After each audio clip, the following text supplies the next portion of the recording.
भाजपा नेता शहजाद पुनेवाला ने कहा कि कांग्रेस पार्टी हिमाचल प्रदेश में दो फाड़ होती हुई नजर आ रही है, क्योंकि इस बार केवल सुक्खू बनाम विक्रमादित्य या सुक्खू बनाम प्रतिभा सिंह नहीं, बल्कि इस बार राहुल गांधी बनाम प्रियंका गांधी साफ साफ नजर आ रहे हैं। और उन्होंने यह भी कहा कि जैसे ही विक्रमादित्य सिंह ने उत्तर प्रदेश की योगी मॉडल को सराहा और उसे हिमाचल प्रदेश में लागू करने की बात कही, तो वैसे ही कांग्रेस फंस गई। कांग्रेस पार्टी ने लगातार राहुल गांधी के कैंप से एक के बाद एक विक्रमादित्य सिंह पर बयान देने भी शुरू कर दिए हैं। कांग्रेस पार्टी में हिमाचल में दो फाड़ होती नजर आ रही है और इस बार केवल सुक्खू बनाम विक्रमादित्य या सुक्खू बनाम प्रतिभा सिंह जी नहीं है। इस बार राहुल वर्सेस प्रियंका नजर आ रहा है साफ साफ। जैसे ही विक्रमादित्य सिंह जी ने, जो वीरभद्र सिंह के बेटे हैं, उन्होंने योगी मॉडल, उत्तर प्रदेश के मॉडल को सराहा और उसे हिमाचल में लागू करने की बात की, तो जो ही कांग्रेस जो इसको सांप्रदायिक कह रही थी वो फंस गई और कांग्रेस पार्टी ने लगातार राहुल गांधी के कैंप से एक के बाद एक बयान विक्रमादित्य जी पर देना शुरू कर दिया। आज केसी वेणुगोपाल जी ने फटकार भी लगाई, अपमानित भी किया। हिमाचल के लोग देख रहे हैं कि कैसे Congress party vote bank interest को जनता के इंटरेस्ट के ऊपर रख रही है, क्योंकि कदम तो जनता के इंटरेस्ट में है।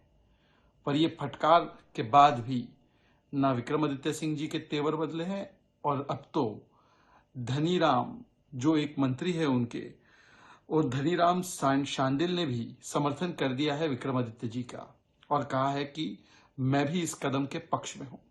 मतलब कि राहुल गांधी कैंप से लगातार फटकार लगने के बाद भी प्रियंका कैंप जो है वो सीधे सीधे कह रहा है कि हम तो अपनी बातों पर अडिग रहेंगे।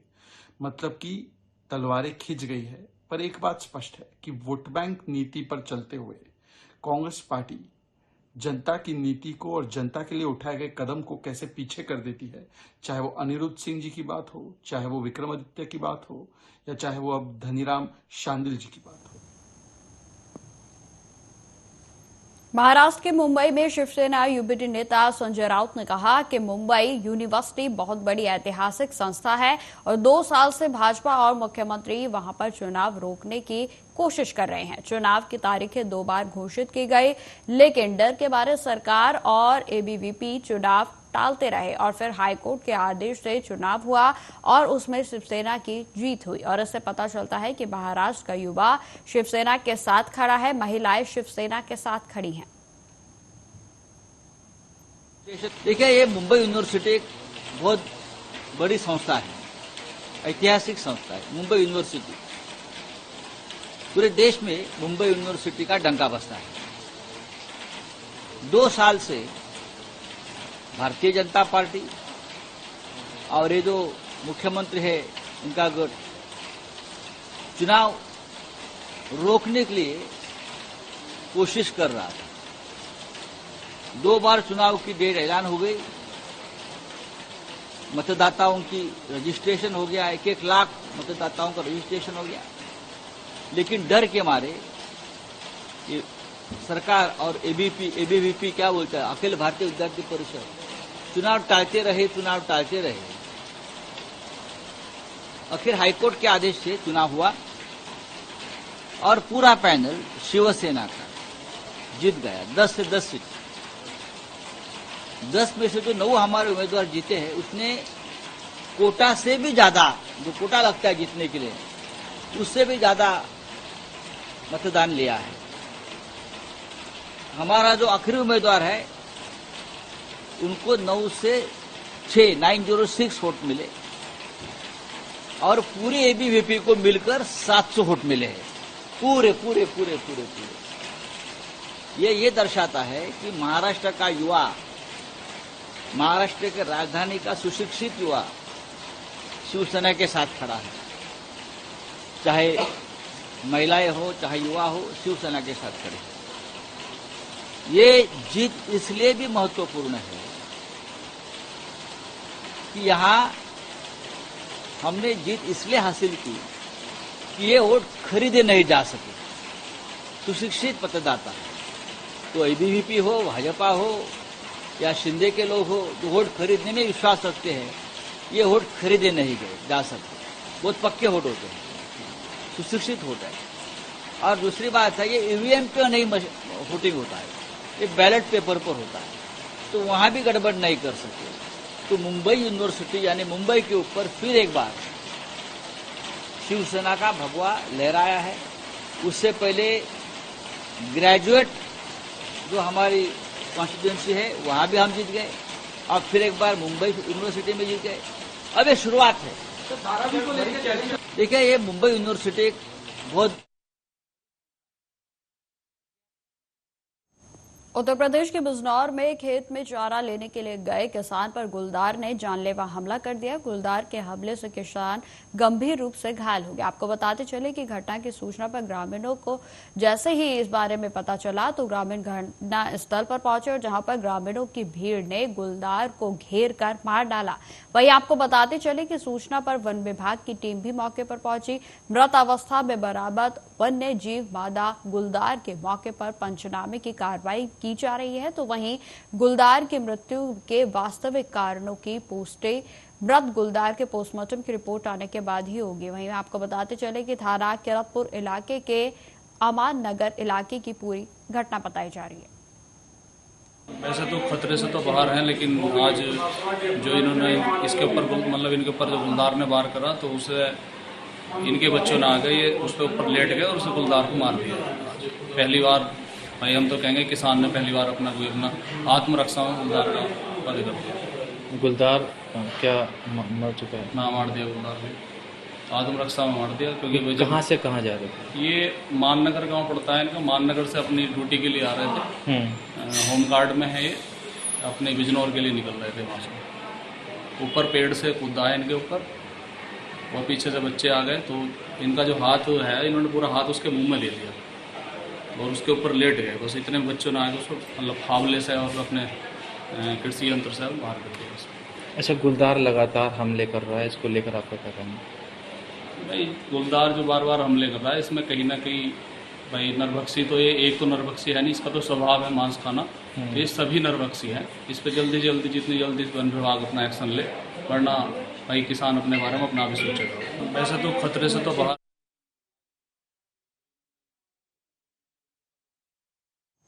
उत्तर प्रदेश के लखीमपुर खीरी में ऑपरेशन कवच को सफलता मिलती हुई नजर आ रही है। आपको बताते चले कि जिसमें थाना गोरीफांटा में पुलिस व एसएसबी की संयुक्त टीम ने संयुक्त रूप से लोकल इंटेलिजेंस की सूचना पर आधार पर नेपाली तस्कर अभियुक्त आकाश कुमार राणा पुत्र श्रवण कुमार राणा निवासी धनगढ़ी जिला के केलाली को 9 ग्राम से अधिक अवैध मादक पदार्थ ब्राउन शुगर के साथ गिरफ्तार किया है। वहीं आपको बताते चले कि नेपाली तस्कर को जंगल के रास्ते से नेपाल राष्ट्र में ब्राउन शुगर की तस्करी कर बिक्री करने के लिए ले जा रहा था, और जिसे संयुक्त टीम ने गोरीफंटा बॉर्डर के पास से गिरफ्तार कर लिया है। गिरफ्तार अभियुक्त के पास से 9 ग्राम से ज्यादा ब्राउन शुगर को बरामद किया गया है, और जिसकी कीमत तकरीबन 50,000 रुपए आकी गई है। अवैध मादक पदार्थ की तस्करी व व्यापार के विरुद्ध लगातार कार्रवाई की जा रही है व अभियान चला के इनके अपराधियों को पकड़ा जा रहा है। इसी क्रम में थाना गौरीफंटा पुलिस की कवच आउटपोस्ट गौरीफंटा, जो कि अंतर्राष्ट्रीय भारत नेपाल सीमा पर स्थित है, उनके द्वारा व एसएसबी पैरामिलिट्री फोर्स के ज्वाइंट ऑपरेशन की दौरान चेकिंग की जा रही थी। उसी क्रम में एक व्यक्ति आकाश कुमार राणा, जो कि धनगढ़ी जिला केलाली नेपाल राष्ट्र का रहने वाला है, उसके पास से अवैध मादक पदार्थ ब्राउन शुगर बरामद हुई है। उस अभियुक्त की नियमानुसार गिरफ्तारी करके माननीय न्यायालय के समक्ष प्रस्तुत किया जा रहा है, वन विधिक कार्रवाई की जा रही है। इस वक्त की बड़ी खबर का रुख करते हैं, जो कि उत्तर प्रदेश के रायबरेली से सामने आ रही है। आपको बताते चले कि लगातार चोरों के आतंक से ग्रामीणों के बीच दहशत का माहौल बना हुआ है। गांव में 2 संदिग्ध व्यक्तियों को ग्रामीणों ने दौड़ाया। वहीं आपको बताते चले कि भीड़ देख मौके से रफू चक्कर हो गए दोनों संदिग्ध व्यक्ति। वहीं ग्रामीणों ने चोर होने की आशंका जताई है। सूचना पर मौके पर पुलिस भी जांच पड़ताल के लिए पहुंची, और जिसके बाद पुलिस के द्वारा इस मामले की जांच की जा रही है। आपको बताते चले कि गांव मजरे शेखपुर समोधा की यह पूरी घटना बताई जा रही है। तो इस वक्त की बड़ी खबर हम आपको बता रहे हैं, जिसमें कि आपको बताते चले कि लगातार रायबरेली से इस तरीके की खबरें सामने आ रही हैं, जहां पर लगातार चोरों का जो आतंक है वो बढ़ता ही जा रहा है और कहीं ना कहीं प्रशासन पर भी कई तरीके के सवाल खड़े हो रहे हैं, क्योंकि अब ग्रामीणों को प्रशासन पर किसी तरीके का भरोसा नहीं रहा है। इसलिए वे अपनी आत्मरक्षा के लिए, अपने घरों की रक्षा के लिए स्वयं ही लाठी डंडों को लेकर घरों के बाहर निगरानी करते हुए नजर आते हैं। और इसी बीच जब कोई संदिग्ध पाया जाता है तो उसकी सूचना भी पुलिस को दी जाती है। वहीं आपको बताते चले कि इसी दरमियान 2 संदिग्ध व्यक्तियों को जो है ग्रामीणों ने दौड़ा कर भगाया, और जिसमें कि आपको बताते चले कि जैसे ही संदिग्ध व्यक्तियों के द्वारा भीड़ को देखा गया तो वो दोनों रफू चक्कर हो गए। हालांकि आपको बता दें कि पूरे मामले की जानकारी पुलिस को दे दी गई है और पुलिस भी अपने हिसाब से जांच पड़ताल में जुट गई है। तो इस वक्त की बड़ी खबर हम आपको बता रहे हैं, जो कि उत्तर प्रदेश के रायबरेली से सामने आ रही है। रायबरेली में लगातार जो चोरी की घटनाएं हैं वो बढ़ती जा रही हैं और उन पर अंकुश लगता हुआ नजर नहीं आ रहा। और जिस तरीके से लगातार चोरी की जो घटनाएं हैं वो बढ़ रही हैं, तो इस पर कहीं ना कहीं जो पुलिस प्रशासन की ओर से रात्रि गश्त की जाती है उस पर भी कई तरीके के सवाल खड़े हो रहे हैं। कहीं ना कहीं सुरक्षा की चूक के चलते और लोगों में, हालांकि बात की जाए चोरों की, तो चोरों में अब किसी भी तरीके के कानून का भय नहीं रहा है। और यही कारण है कि रायबरेली में लगातार चोरी की जो वारदातें हैं वो सामने आ रही हैं और लोग बेहद ही असुरक्षित महसूस कर रहे हैं। और इसीलिए उन्होंने सुरक्षा का जिम्मे अपने सर ले लिया है और अब वो स्वयं ही लाठी डंडों के साथ अपने घरों के साथ साथ पूरे गांव की निगरानी करते हैं। और इस बीच यदि कोई संदिग्ध उनको लगता है तो उसके जो बारे में जानकारी है वो भी पुलिस प्रशासन को दी जाती है और जिसके बाद पुलिस प्रशासन के द्वारा भी कार्रवाई की जाती है। लेकिन इस सब के बीच जो सबसे बड़ा सवाल है वो है सुरक्षा को लेकर, और चोर जो जिस तरीके से बेखौफ हो रहे हैं उसको देखते हुए ये जो मामले बढ़ते जा रहे हैं, इस पर अंकुश लगाने की जरूरत है। और कहीं ना कहीं जो पुलिस की नाकामी है वो इन मामलों में निकल कर सामने आ रही है। ड्यूटी से तो जैसे मोड़ से मुड़े तो हमें 2 व्यक्ति दिखाई दिए, तो एक लाल शर्ट पहने हुआ था, एक काला, और जैसे उसने गाड़ी की लाइट देखी तो दोनों लोग भीड़ के अंदर तुरंत चले। काफी कोशिशों के बाद नहीं मिले, तुरंत घर गए हम, घर में सूचना, घर से आए लोग, उसके बाद नहीं मिले, पूरा गाँव एकत्र हुआ है, उसके बाद भी नहीं मिले। पुलिस आई है? पुलिस आई है मौके पर तुरंत, ढूंढाई भी जारी है। अभी मिले नहीं? अभी मिले।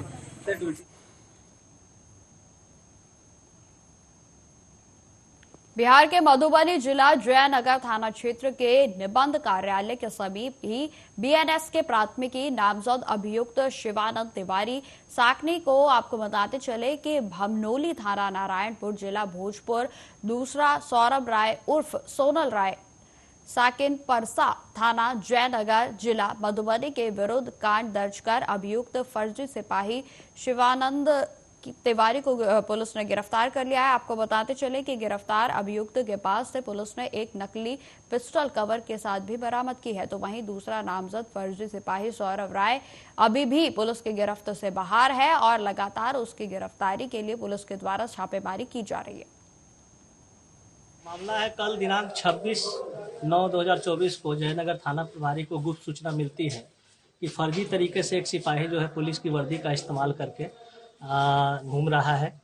और इस सूचना के सत्यापन पे वरीय पदाधिकारी के दिशा निर्देशन में टीम गठित करते हुए उसको जयनगर बस्ती के समीप जो है रजिस्ट्री ऑफिस के सामने पकड़ा गया। पकड़ने के क्रम में उससे जो है इसके बारे में बताया गया कि क्या उसके पास आई कार्ड वगैरह है, तो उसने कुछ बताने से इनकार किया और इस आधार पर एक फर्जी सिपाही को पकड़ा गया। उससे जब पूछताछ की गई तो उसने बताया कि मैं जो है सौरभ राय और सोनल राय, पेशर प्रेम कुमार राय, परसा थाना जयनगर का, उसका मैं बॉडीगार्ड के रूप में विगत 3 साल से काम कर रहा हूं और मैं जो है इसका काम को उसके यहाँ कर रहा हूँ उसके कहने पे। इस प्रकार एक फर्जी सिपाही को पकड़ा गया। इस बरामदगी में उसके पास से पुलिस की पूरी वर्दी और एक नकली पिस्टल कवर के साथ बरामद किया।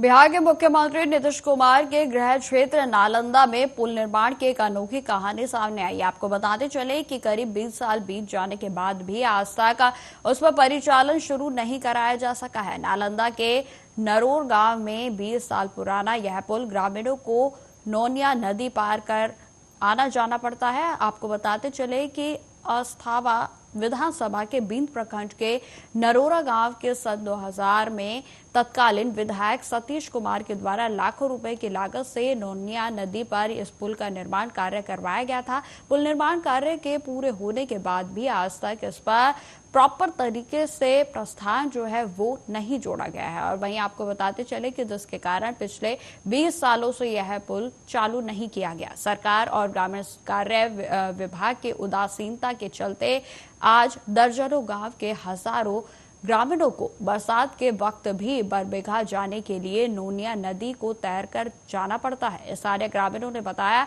कि इस समस्या को लेकर मुख्यमंत्री नीतीश कुमार और ग्रामीण कार्य विभाग के अन्य पदाधिकारियों को भी जानकारी दी गई, लेकिन सभी ने इस मामले को गंभीरता से आज तक नहीं लिया। ये ननौर गांव का नोनिया नदी है और ये मतलब यहाँ से 6 किलोमीटर बरबीघा पड़ता है। बीच में नदी है, हेल करके देख पार करना पड़ता है सबको। पानी आ जाता है, दिक्कत होता है। 2000 करीब 2000 में बना है, 24 वर्ष हो गया है, अभी तक कोई देख रेख इसका कोई उद्घाटन तक। तो ये क्या है, खेत में बना है कि पैन पे? तो नदी में है, नदी में बना हुआ। 500 मीटर 400 मीटर भी नहीं होगा, यहाँ से मेन रोड है। अच्छा, तो अभी लोग कैसे आते जाते हैं? बस हेल करके जा रहे हैं, हेल करके जाते हैं। पानी बढ़ जाता है, परेशानी। बन जाने से क्या फायदा होगा?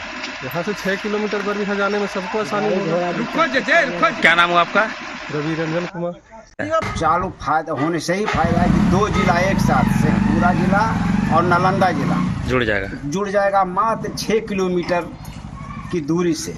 ऐसे से पूरा जिला जाने के लिए 40 किलोमीटर घूमना पड़ता है बिंद प्रखंड से। बिंद प्रखंड के सारे लोगों को उत्तरी क्षेत्र के सकसोरा तक। अच्छा, बना कब था ये? बना 2004 में। 2004 में। अभी तक उद्घाटन नहीं हुआ? नहीं, अभी तक उद्घाटन नहीं हुआ। वजह क्या है? वजह है कि कोई करने धरने वाले नहीं रहे। हम इसको करने धरने वाले थे।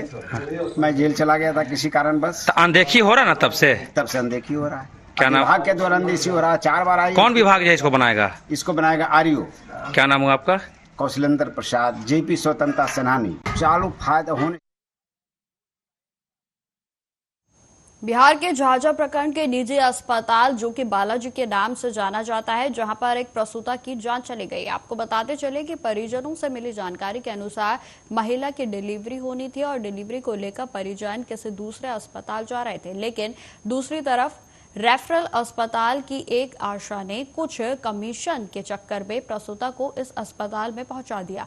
और विगत कुछ दिन पहले झाझा में हेलाजोत स्थित अपोलो अस्पताल में भी एक महिला की मौत की खबर आ गई थी, जिसमें कि आपको बताते चले कि अब बालाजी नामक निजी अस्पताल और उसी के नाम से शामिल है। ऑपरेशन के बाद परिजनों ने बताया कि बच्चा बिल्कुल स्वस्थ है, लेकिन प्रसूता की हालत अचानक से खराब होने के कारण आनन फानन में अस्पताल के संचालक और डॉक्टर के द्वारा मील पेशेंट को जो है झारखंड रेफर कर दिया गया था और जिसके बाद फिर मरीज झारखंड ले जाने के क्रम में ही उसने दम तोड़ दिया और मासूम बच्चे के सर से मां का साया उठ गया। आपको बताते चले कि जब अस्पताल संचालक व डॉक्टर को इस बात की भनक लगती है तो संचालक सुबह ही अस्पताल में ताला जड़कर गायब हो गए।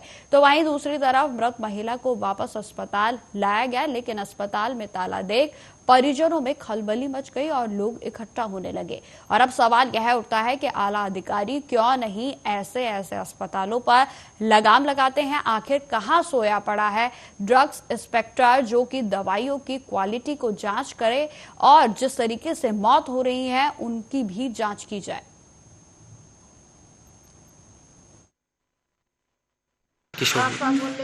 किशोरी, ऐसा क्या नाम था? कौन पंचायत? सुशीला देवी। कौन पंचायत? बारादूर पंचायत की। क्या बोली? बोले कि डॉक्टर बा ठीक है, बालाजी के हॉस्पिटल के नाम से ठीक है, चलो ले चलो। और आप रेफरल हॉस्पिटल आना चाह रहे थे, सरकारी अस्पताल? आप कहाँ आना चाह रहे थे? हमें अजय कुमार में जाते हैं। अच्छा, अजय कुमार में। भेंट कहाँ हुई सुशीला देवी से? घरे पर मैं रोड हम कहाँ घर है आपका? नौकाडी। नौकाडी कर्मा। नौकाडी बारा जो नागी डैम। हाँ कौन पंचायत पड़ता है? 12 और ये जो मरी है उसका घर का? कहाँ घर है? डुमरहार। आपको यहाँ लाने के लिए कौन प्रेशर डाला था? आशा की कोई? आशा आशा क्या नाम है आशा का? सुशीला आशा आई थी क्या? हाँ आशा है साथ में। आशा आई थी साथ में? हाँ। क्या बजे आई थी? 9 बजे रात में? कहाँ के किस पंचायत? क्या कारण बस आप ऑपरेशन किए हैं, बोला भाई इसके शरीर में खून का कमी है। हम बोले खून का कमी है तो फिर आप इसको ऑपरेशन नहीं करना था। बोल नहीं, इसको देवघर ले जाएंगे, यहाँ खून नहीं मिल रहा है, वहाँ पे जाएगा तो ब्लड मिलेगा। यही डॉक्टर वहाँ बैठते हैं देवघर में। हम कहते आप कौन सी सीनियर है? जूनियर है। बोल हम तो जूनियर सीनियर डॉक्टर देवघर है, वहीं इनका अपना क्लिनिक है, वहीं ले जा रहे हैं। बोला ठीक है भाई, जहाँ ले जाइए कि जब अच्छा हो जाए। आपको क्या बोल? पेशेंट कौन है आपका? पेशेंट मेरा गाँव का। अच्छा गाँव ग्रामीण। क्या नाम होगा आपका? हमारा अजय कुमार यादव। अच्छा एक चीज, आपको डॉक्टर पर संदेह हो गया था क्या? हाँ, उस समय जिस समय हम देखे उस तस्वीर जैसा लग रही थी, उसी समय हमको संदेह हो गया, क्योंकि ये घटना हम पहले सुन चुके थे हेला जोत में। इसी तरह का हेला जोत का अपोलो हॉस्पिटल। हाँ, अपोलो हॉस्पिटल का हम घटना सुन चुके थे, पेपर देख चुके थे। हमको भी एकदम शक हो गया। ये बात हम बोले, अभी कहाँ गया वो लड़का जो अभी बोल रहा था कंप्यूटर, उसको ये बोले कि आप लोग हेला जोत वाला कांड नहीं करवा दीजिए। इतना बात हम बोले, कैसा कांड नहीं कीजिए आप लोग कि हेला जोत वाला जैसा कि पेशेंट को मार दीजिए, आप भेज दीजिए। मांग उसका छोटा छोटा बच्चा है, तो वो गरीब बच्चे हैं, एकदम कोई अमीर है, कोई सहारा नहीं है उसको। और जो आप लोगों को मीडिया की तरफ से, जो सबके तरफ से बिहार में बीते कल भोजपुर जिले के बजहरा प्रखंड के मौजमपुर गांव में बाढ़ भी अभिक्षिका का लगभग प्रभावित लगभग 300 परिवारों को भारतीय रेड क्रॉस सोसाइटी और कंचन शैल्य निकेतन कतीरा आरा के संयुक्त तत्वाधान में राहत सामग्री का वितरण किया गया। आपको बताते चले कि राहत सामग्री दैनिक जीवन में काम आने वाली सामग्री जैसे कि साबुन, तेल, ब्रश, पेस्ट, सैनिटरी नैपकिन आदि वितरित किए गए। कार्यक्रम में राजभवन के प्रतिनिधि रोहित कुमार की गरिमा में उपस्थिति रही और साथ ही साथ राहत सामग्री वितरण कार्यक्रम का नेतृत्व डॉक्टर पी सिंह, सर्जन कंचन शैल्य निकेतन एवं डॉक्टर विभा कुमारी, सचिव भारतीय रेड क्रॉस सोसाइटी भोजपुर जिला इकाई के द्वारा किया गया। से रेड क्रॉस सोसाइटी शुरुआत कर रही है और जैसा कि आप लोग को भी पता है कि आपदा के समय में चाहे वो बाढ़ हो, चाहे वो सुखाड़ हो या आगलगी की घटना हो या भूकंप हो, हर समय कोशिश होती है कि जो प्रभावित लोग हैं जिला स्तर पर, राज्य स्तर पर रेड क्रॉस सोसाइटी उनकी मदद के लिए आगे आती है। भोजपुर जिले के 2 प्रखंड बाढ़ से बहुत ज़्यादा प्रभावित हैं, बड़हरा और शाहपुर। बड़हरा के मौजमपुर गांव से हम लोग अपने राहत कार्य की शुरुआत कर रहे हैं और आज यहां हमारा टारगेट 300 मलाह के घर हैं, जो लोग नाविक हैं, जिनके गांव पानी में डूब चुके हैं। तो एक छोटा सा प्रयास है कि उनको हम लोग सहयोग दे सकें, पर जो स्थिति है उसको देख करके बहुत तकलीफ भी हो रही है कि जितना संसाधन चाहिए हम लोग जुटा नहीं पाए। शायद आने वाले समय में हम लोग इनको और मदद कर पाए। बस से रेड क्रॉस सोसाइटी शुरुआत कर रही है और जैसा कि आप लोग को भी पता है कि आपदा के समय में चाहे वो बाढ़ हो, चाहे वो सुखाड़ हो या आगलगी की घटना हो या भूकंप हो, हर समय कोशिश होती है कि जो प्रभावित लोग हैं जिला स्तर पर। आज मौजमपुर गांव में हम लोग बाढ़ पीड़ितों के लिए कुछ राहत सामग्री है, हम लोग इंतजाम करके अपने से सब ले आए हैं। रेड क्रॉस इससे बहुत मदद कर रहा है और मेडिकल कैंप भी लगा है, जिसमें मैं डॉक्टर पी सिंह और डॉक्टर ब्रजेश कुमार जी हम लोग के साथ हैं। यहाँ पर बहुत से ग्रामीण मौजमपुर के और अगल बगल गांव के भी आए हुए हैं, बहुत से लोग हैं। जितना संभव हो सक रहा है हम लोग अपना मदद कर रहे हैं। दवा लाए हैं, दवा का वितरण भी हो रहा है और मानवता के लिए जितनी संभव है उतना हम लोग कोशिश कर रहे हैं। भगवान करें इन लोग जल्दी स्वस्थ हो जाएं और ठीक रहें और जो आपदा है जल्दी से टल जाए। आज मौजमपुर गाँव में। तो फिलहाल इस बुलेटिन में इतना ही। देश दुनिया की तमाम खबरों की जानकारी के लिए बने रहे हमारे साथ। नमस्कार।